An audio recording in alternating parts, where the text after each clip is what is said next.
चीन की उंगलियों पर नाच रहे बांग्लादेश ने भारत का जो अपमान किया है उसे भुलाया नहीं जा सकता है।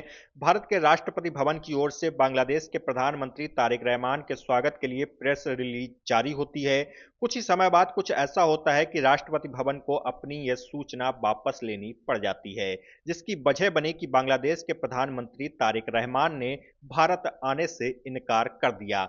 आखिर क्यों भारत के साथ ये खेल बांग्लादेश खेल रहा है और भारत क्यों बांग्लादेश के प्रधानमंत्री को बुलाना चाहता है, जिस बांग्लादेश को भारत ने आजादी दिलाई, आज आखिर वही बांग्लादेश भारत का अपमान क्यों कर रहा है और भारत दोस्ती का हाथ बढ़ा रहा है, तो बांग्लादेश ने कौन सी शर्तें भारत के सामने रख दी हैं?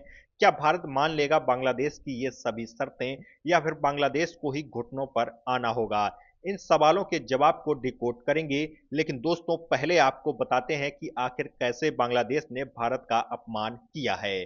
दरअसल भारत ने बांग्लादेश के प्रधानमंत्री तारिक रहमान को भारत की यात्रा के लिए निमंत्रण दिया है, लेकिन तारिक रहमान कोई ना कोई बहाना लगाकर इसे टालते आ रहे हैं।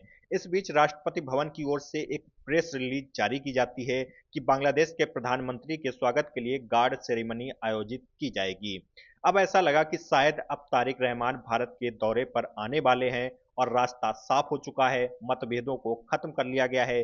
लेकिन कुछ ही समय बाद राष्ट्रपति भवन की ओर से यह जानकारी अपडेट की जाती है कि कोई सेरेमनी नहीं होगी। यानी तारिक रहमान ने अचानक फिर से अपनी भारत यात्रा को कैंसिल कर दिया।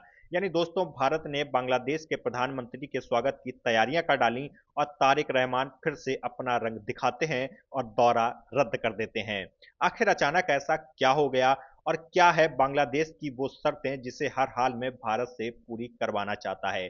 दरअसल दोस्तों बांग्लादेश की सबसे बड़ी मांग की सुई बांग्लादेश की पूर्व प्रधानमंत्री शेख हसीना पर अटकी हुई है। शेख हसीना भारत में शरण लिए हुए हैं और बांग्लादेश की मांग है कि भारत उनका प्रत्यर्पण कर दे, शेख हसीना को बांग्लादेश को सौंप दे। लेकिन भारत इस पर कोई जवाब नहीं दे रहा है। बांग्लादेश की बाकी शर्तों में नदियों के पानी को लेकर जल संधियों और समझौतों पर बातचीत भी करना शामिल है। इस तरह बांग्लादेश की मौजूदा सरकार बेफजूल की शर्तें लगाकर भारत से दूरी बनाए रखना चाहता है और अपने घरेलू राजनीतिक हितों को ऊपर रख रहा है। लेकिन शायद दोस्तों बांग्लादेश ये भूल रहा है कि वह आग के साथ खेल रहा है। भारत चाहे तो एक झटके में बांग्लादेश की आर्थिक और सामरिक कमर तोड़ सकता है। आज के इस माहौल में भी भारत बांग्लादेश की वस्तुओं का एक बड़ा खरीदार देश है।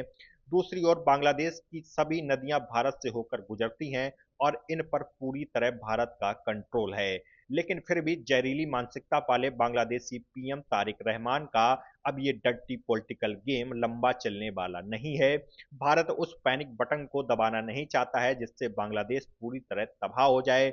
लेकिन बांग्लादेश को समझना होगा कि नई दिल्ली की सत्ता के हाथ पूरी तरह बंधे हुए नहीं हैं। बाजी कभी भी पलट सकती है। दोस्तों आपको यहाँ ये भी बता दें कि भले ही बांग्लादेश के प्रधानमंत्री तारिक रहमान का अभी ये दौरा रद्द हो गया हो, लेकिन अगले महीने यानी सितंबर में दिल्ली में ब्रिक्स सम्मेलन भी होने जा रहा है, जिसमें शामिल होने के लिए बांग्लादेश के प्रधानमंत्री को भारत ने बुलावा भेजा है। लेकिन इसका भी बांग्लादेश की ओर से अभी तक कोई ठोस जवाब भारत को नहीं मिला है।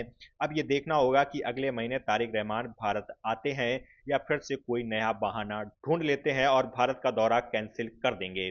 भारत बांग्लादेश जैसे पड़ोसी देशों को अपना कोई कंपटीटर देश नहीं मानता है, बल्कि इन सबके बीच खुद को बड़े भाई की तरह देखता है जो सभी को साथ में रखना चाहता है।